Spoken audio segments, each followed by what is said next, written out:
Un de ces jours, je vais faire opérer ma main droite. J'ai fait opérer la main gauche ici, mais j'ai un doigt qui est comme ça tout le temps. Il commence à nuire un peu. Bon, tu vois, là, c'est tout.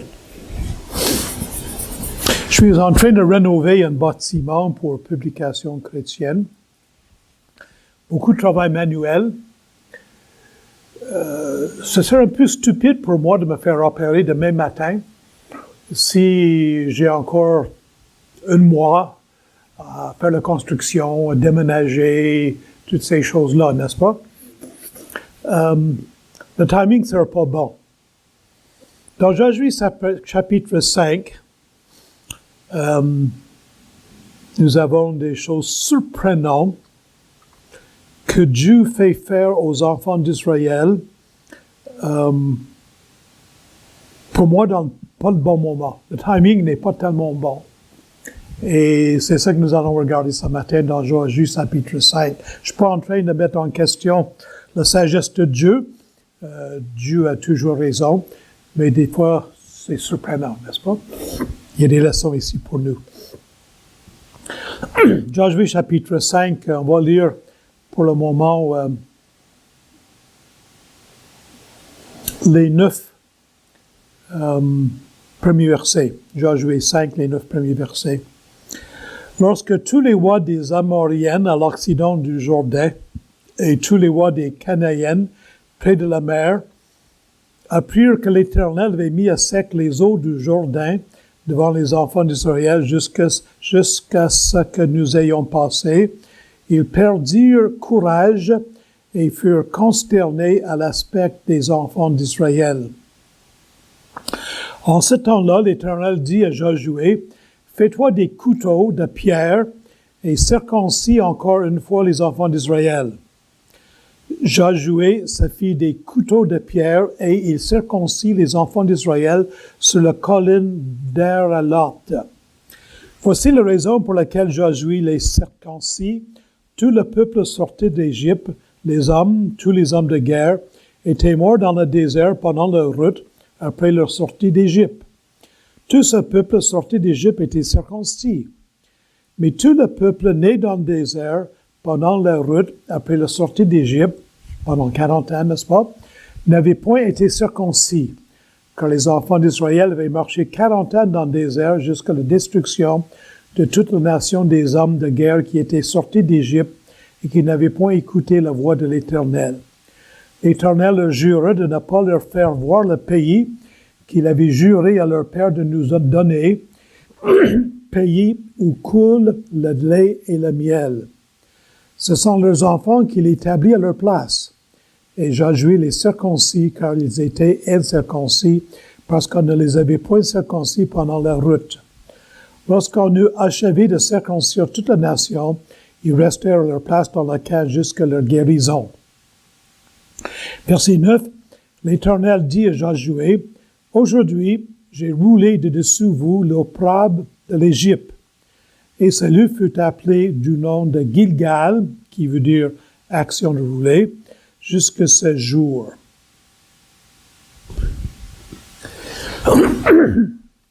On va regarder,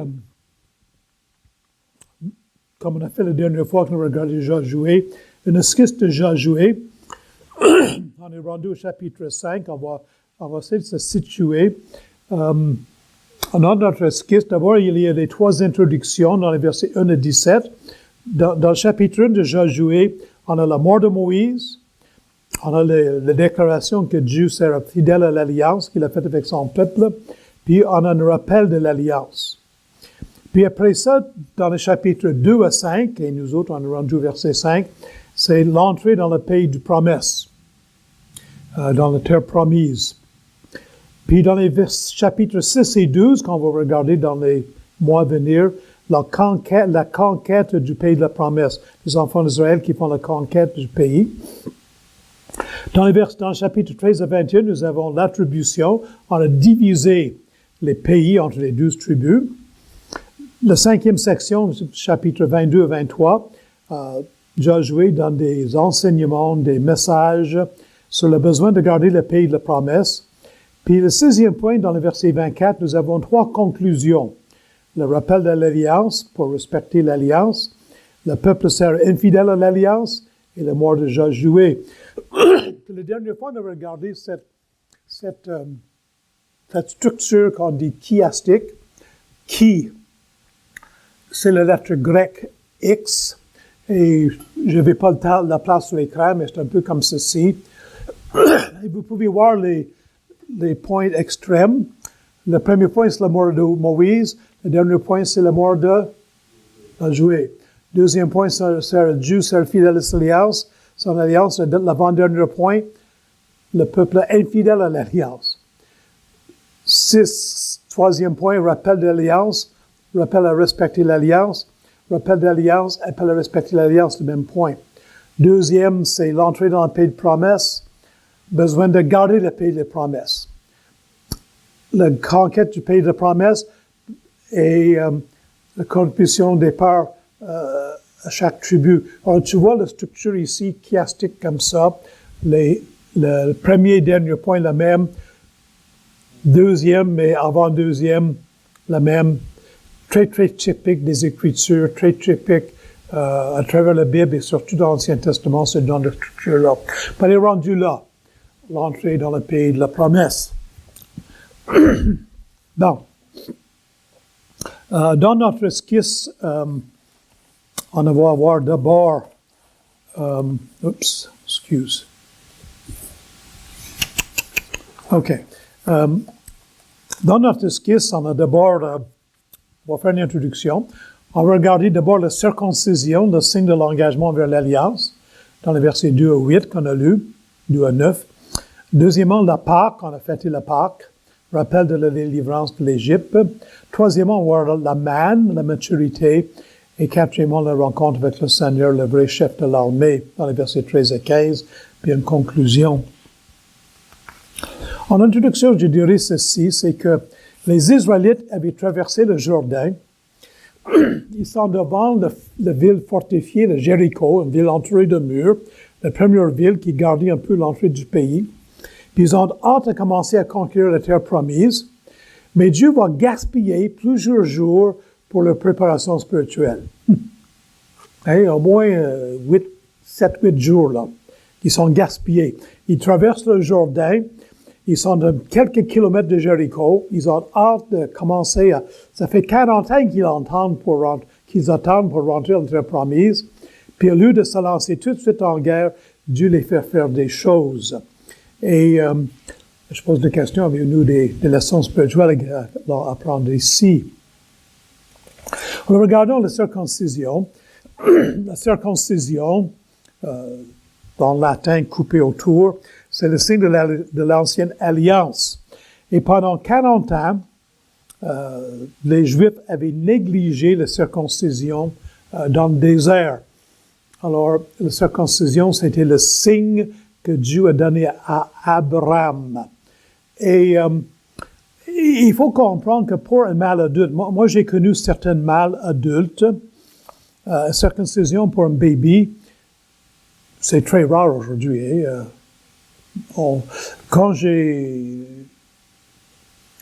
Dans les années 40 et 50, au Canada anglais au moins, tous les bébés mâles étaient circoncis au Canada. Aujourd'hui, c'est très, très rare. Il faut dire ceci, c'est que les adultes mâles qui se font circoncire, c'est une grosse opération.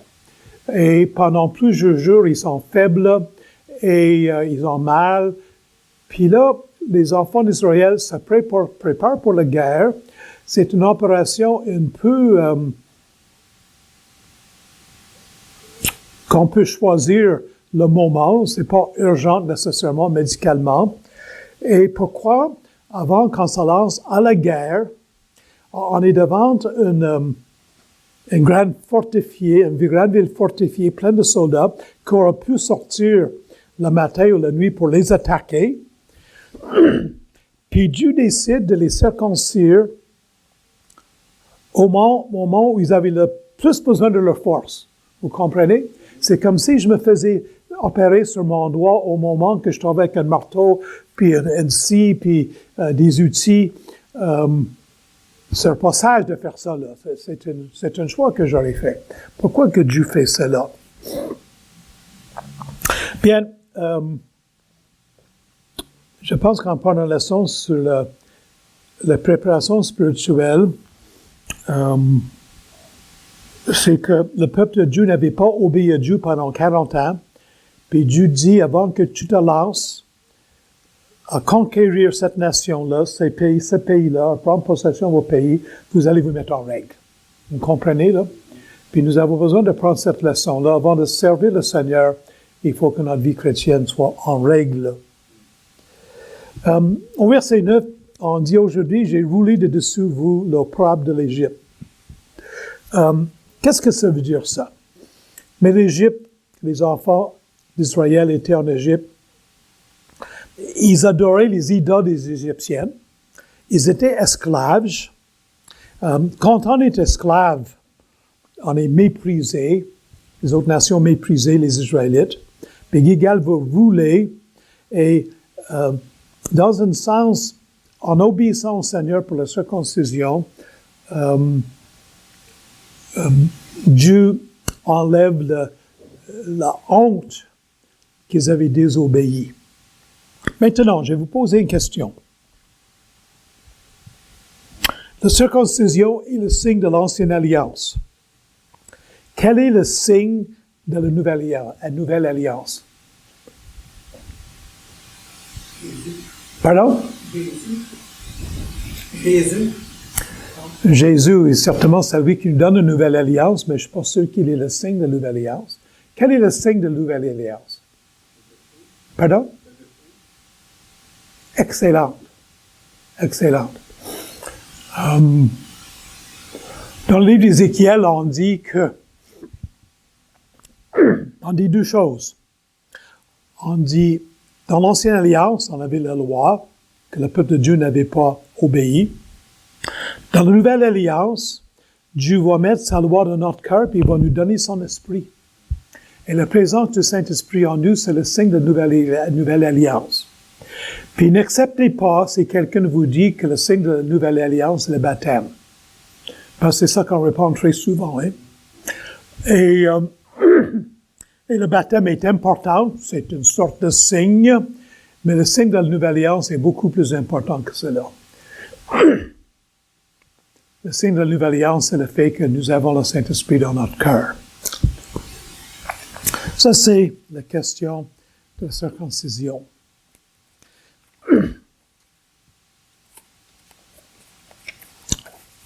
Le deuxième point, c'est la Pâque, le rappel de la délivrance de l'Égypte. Au verset 10, les enfants d'Israël campèrent à Gilgal et ils célébrèrent la Pâque le 14e jour du mois, sur le soir, dans la plaine de Jéricho.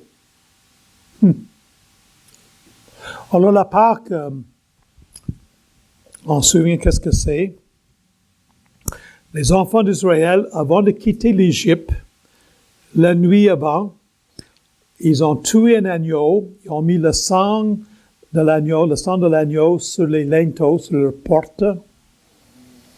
Et l'ange de la mort a passé par-dessus la nation d'Égypte et il a tué le premier-né de chaque famille comme signe, comme Dieu avait jugé les Égyptiennes pour leur idolâtrie et pour leur méchanceté envers le peuple de Dieu. Mais les enfants d'Israël qui avaient le sang au-dessus de leur porte, sur le linteau de leur porte, de l'agneau, l'ange de l'Éternel, l'ange de la mort, passait au-dessus et ne tuait pas le premier-né. Et chaque année, au mois d'avril, au mois de mars, encore aujourd'hui, à Montréal, à New York, à Jérusalem, partout dans la ville, il y a plusieurs Juifs, on fête la Pâque. On ne tue pas un agneau. Dans certaines familles, on tue une poule. Dans d'autres, on ne le fait plus comme ça. Mais on fête la Pâque, on se souvient que Dieu les avait délivrés d'Égypte. Puis c'est une grande fête. Jésus, il ne faut pas oublier, était crucifié la fin de semaine de la Pâque. Il est mort le vendredi soir.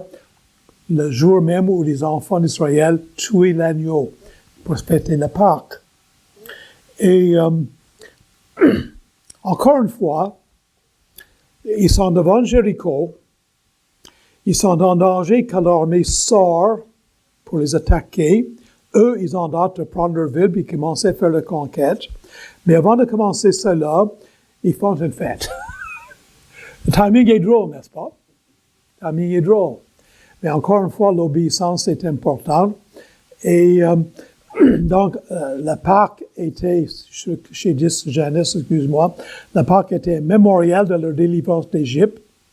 La Pâque est une anticipation de la mort de Jésus sur la croix, notre délivrance du péché. N'oublions pas que lorsque les enfants d'Israël fêtaient la Pâque, ils cherchaient dans leur troupeau pour trouver un agneau sans tache et sans défaut. Puis ils examinaient l'agneau pendant 3 jours pour examiner s'il y avait une patte cassée ou quelque chose qui n'allait pas, un écrache ou quelque chose, parce qu'il fallait que l'agneau soit parfait. Et cet agneau-là, après 3 jours, il le tuait. Et plus tard, le sang de l'agneau était aspergé sur l'arche de l'Alliance et ces cérémonies-là. Et donc, la Pâque et cet agneau-là représentent Jésus-Christ. Jésus est l'agneau de Dieu. Et comme l'agneau sacrifié par les Israélites a été examiné pendant 3 jours, Jésus a exercé un ministère pendant 3 ans. Et pendant 3 ans, on l'a examiné, puis on n'a pas trouvé aucun défaut en lui. Et lorsqu'on l'a mis en procès devant Pilate et devant Hérode, il a fallu qu'on paye des menteurs professionnels pour faire des faux témoignages, pour accuser des choses qui n'étaient pas vraies. Jésus est l'agneau de Dieu sans tâche. Alors ça parle de Jésus, ça anticipe notre salut. Mais encore une fois, pourquoi tarder d'ici, en ce moment, devant nos ennemis et avant leur première bataille? Puis j'aimerais vous rappeler que nous sommes oublieux. Je demanderai à mon épouse si je suis oublieux. Nous devons nous rappeler. Oh boys. Excusez, là, il y a des petites fautes français ici. Nous devons nous rappeler que c'est seulement à cause de la grâce de Dieu et la victoire qu'il a opérée pour nous que nous pouvons faire face aux défis et aux problèmes de notre vie. Les enfants d'Israël, il faut comprendre qu'ils traversent le Jourdain. Ils s'en vont vers l'ouest, vers Alberta, si vous voulez. Mais avant de passer le Jourdain, ils avaient conquis 12 autres nations. Ils avaient détruit des grands rois. Puis ils commençaient peut-être à penser, on est bon. Et puis il fallait qu'ils se rappellent que s'ils étaient rendus où ils étaient, s'ils n'étaient plus esclaves, s'ils étaient prêts à rentrer dans la terre promise, c'est parce que Dieu les a délivrés d'Égypte. Puis c'est ça, il faut se rappeler que si nous pouvons servir le Seigneur, c'est à cause de ça que le Seigneur fait pour nous. Troisièmement, la manne, au verset 11 et 12. Versets 11 et 12. Ils mangèrent du blé du pays le lendemain de la Pâque, des pains sans levain et du grain rôti. Ils en mangèrent ce même jour. La manne cessa le lendemain de la Pâque quand ils mangèrent du blé du pays. Les enfants d'Israël n'eurent plus de manne et ils mangèrent des produits du pays des Cananéens cette année-là. Alors la manne, on se souvient, c'était la prévision de Dieu pour nourrir son peuple dans le désert. Chaque matin, le peuple de Dieu se levait pendant 40 ans, puis autour d'eux, il y avait une espèce de pain qui goûtait un peu le miel à terre, qui ramassait assez pour leur famille chaque jour. Et le vendredi, ils ramassaient assez pour une couple de jours, parce qu'il fallait pas qu'ils travaillent le sabbat. Et c'était une bonne nourriture qui préservait la vie, qui était sûrement bonne pour la santé. Mais moi, là, manger la même nourriture tous les jours pendant 40 ans, je trouve ça plate. Ma femme aime bien quand elle fait un grand repas. Nous, traditionnellement, chez nous, le mardi, Danny et Vicky et les 3 petites filles viennent manger chez nous tous le mardi soir. Et il en reste, puis ma femme veut que je mange ça le mercredi soir aussi, et le jeudi soir. Okay? Mais moi, là, des restaurants, là, j'aime ça la variété, ok, vous comprenez? Mais manger la même chose pendant 40 ans, même si c'était bon.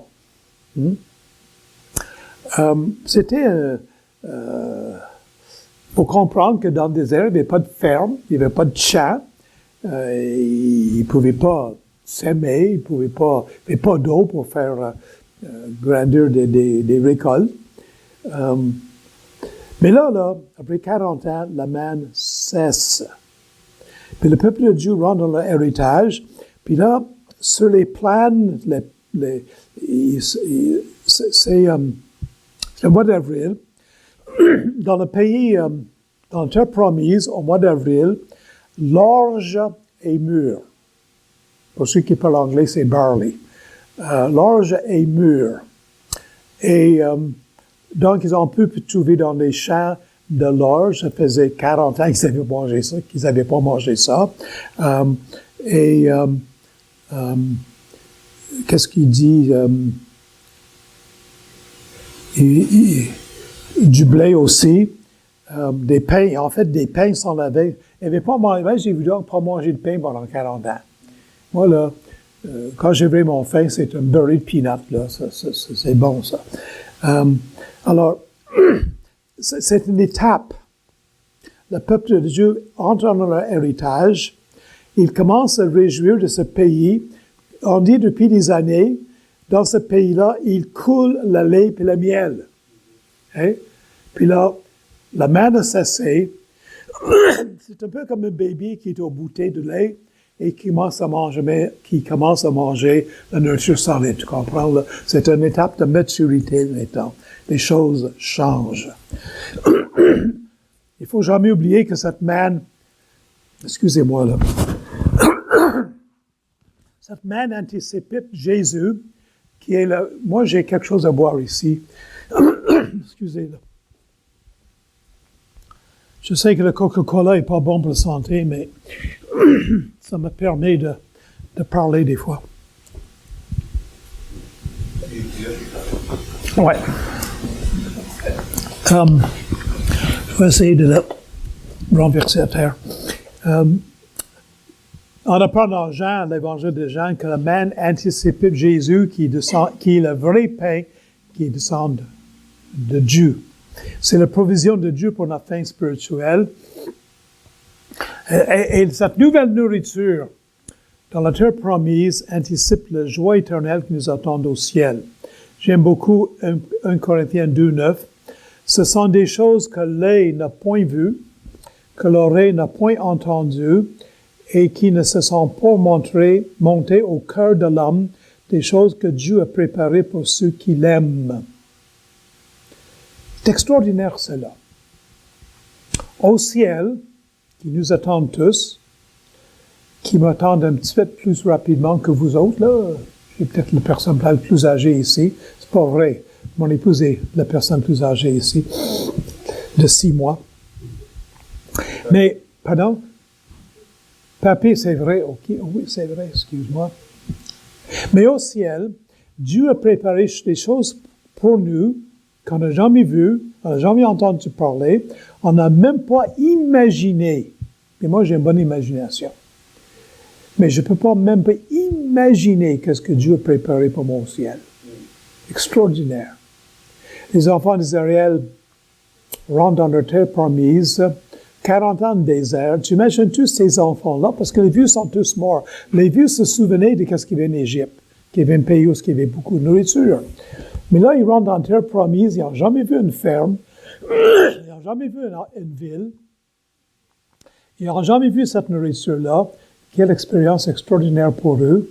Et nous, là, au ciel, des choses nous attendent pour toute l'éternité qu'on ne peut même pas imaginer aujourd'hui.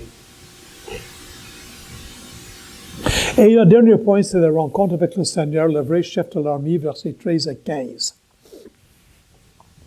Comme Josué était près de Jéricho, il leva les yeux, Et regardez au verset 13. « Voici un homme se tenait debout devant lui, son épée nue dans la main. Il alla vers lui, vers l'homme. » Josué va vers cet homme-là, puis il dit, « Es-tu des nôtres ou de nos ennemis? » Et l'homme a répondu, « Non, mais je suis le chef de l'armée de l'Éternel. J'arrive maintenant. » Josué tomba le visage contre terre, adora et dit, « Qu'est-ce que mon Seigneur dit à ton serviteur? » Et le chef de l'armée de l'Éternel dit à Josué, « Ôte tes souliers de tes pieds, car le lieu sur lequel tu te tiennes est saint. » Et Josué fit ainsi. Bon, alors au verset 13, si je comprends bien le contexte, Josué, il va regarder Jéricho, qui va attaquer dans une journée ou deux peut-être, puis il se demande comment ils vont prendre cette ville fortifiée peut-être, là. Puis il voit de loin un homme avec son épée nue dans sa main. L'expression en français, l'épée nue dans sa main. Et dans l'Ancien Testament, cette expression est utilisée seulement pour l'ange de l'Éternel. Les mots qui sont utilisés dans l'hébreu, l'expression l'épée nue, l'épée qui est sortie de son fourgon, comme ça, c'est utilisé seulement quand c'est l'ange de l'Éternel. C'est un Christophanie. Alors, ça veut dire que c'est Jésus qui paraît aux hommes avant son incarnation dans le Nouveau Testament. Et l'humilité de Josué qui tombe le visage contre terre et qui ôte ses souliers prouve qu'il s'agit de Dieu lui-même. C'est Jésus-Christ qui paraît ici. C'est très intéressant que Josué ôte ses souliers de ses pieds. Est-ce que ça vous rappelle quelque chose? Qui a ôté leurs souliers lorsqu'ils ont vu quelque chose d'extraordinaire? Qui? Moïse. Moïse devant le buisson, les seuls buissons là, qui brûlait. Avant que Moïse commence son ministère, il a rencontré Dieu dans un buisson qui brûlait, mais qui n'était pas consumé. Puis la voix lui a dit, « Ôte tes souliers, tu es sur une place sainte. » Okay? Extraordinaire que Josué, qui commence maintenant, il est le leader, Moïse est mort depuis quelques jours. Avant qu'il commence son ministère, il rencontre Dieu, dans une forme différente, mais quand même, et il ôte ses souliers parce que il est sur un lieu saint. Le lieu est saint parce que Dieu est là. OK? Et ce que nous avons ici, c'est qu'il prend le temps de rencontrer Dieu avant de le servir. Puis il doit admettre que c'est lui le chef de l'armée de Dieu. Cet homme, Dieu qui paraît en forme humaine ici, il dit, « Je suis chef de l'armée de l'Éternel. » Peut-être Josué pensait qu'il était chef de l'armée. Hein?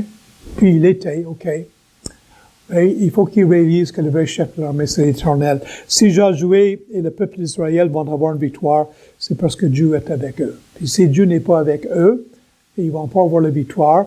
Puis quelques jours plus tard, ils vont comprendre que lorsque Dieu n'est pas avec eux, à cause de leur péché, on va voir ça au chapitre 8, je crois, Dieu n'est pas avec eux, la victoire n'est pas là. Okay? Reconnaître, s'humilier devant Dieu ici, reconnaître qu'il est saint, voici la façon de se préparer pour son service. Conclusion. Bon, alors vous me connaissez plus ou moins, peut-être certains de vous plus que d'autres, mais je suis un activiste. J'aime ça quand ça bouge. Rester à rien faire, là, je suis pas bon dans ça. Il faut que ça bouge. Je suis très occupé dans le service pour le Seigneur.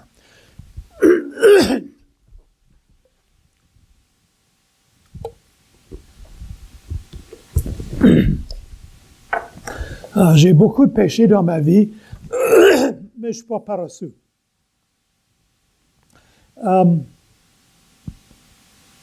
Et ma lutte spirituelle personnelle est clairement présentée dans ce passage-là. C'est que je peux être très occupé à servir Dieu sans m'occuper de connaître Dieu et de passer du temps avec Dieu, puis aimer Dieu, puis être soumis à Dieu, puis adorer Dieu, puis prendre du temps pour me développer ma relation avec Dieu, puis chercher la face de Dieu avant de servir. Vous comprenez, là? Presser pour servir, pas presser pour être avec Dieu personnellement. Je suis plus activiste qu'une personne qui communique beaucoup avec les autres. Je suis mal fait, je suis comme ça. Devant l'énorme défi confronté par les Israélites, conquérir la ville de Jéricho, moi en tout cas, le lendemain qu'on avait passé le Jourdain, moi j'aurais été devant le mur de Jéricho. Tout de suite. Mais Dieu dit non, vous allez prendre quelques jours pour vous préparer spirituellement.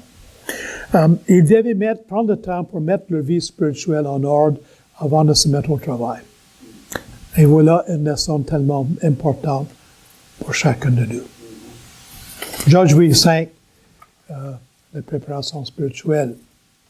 Et voilà, on est rendu au chapitre 6.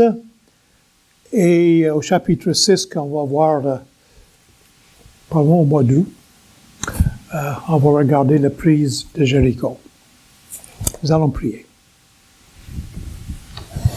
Seigneur, Josué a dû te rencontrer en personne, reconnaître que tu es saint, se mêler devant toi, t'adorer. Le peuple de Dieu a dû se rappeler de leur sortie d'Égypte, comment tu les as délivrés. Ils ont dû revenir sur une négligence dans leur devoir comme peuple de Dieu, dans la circoncision. Le Seigneur n'est pas différent d'eux. On est souvent pressé pour te servir et moins pressé pour mettre en ordre notre vie spirituelle. Parle-nous, donne-nous les bonnes priorités. Nous demandons au nom de Jésus. Amen.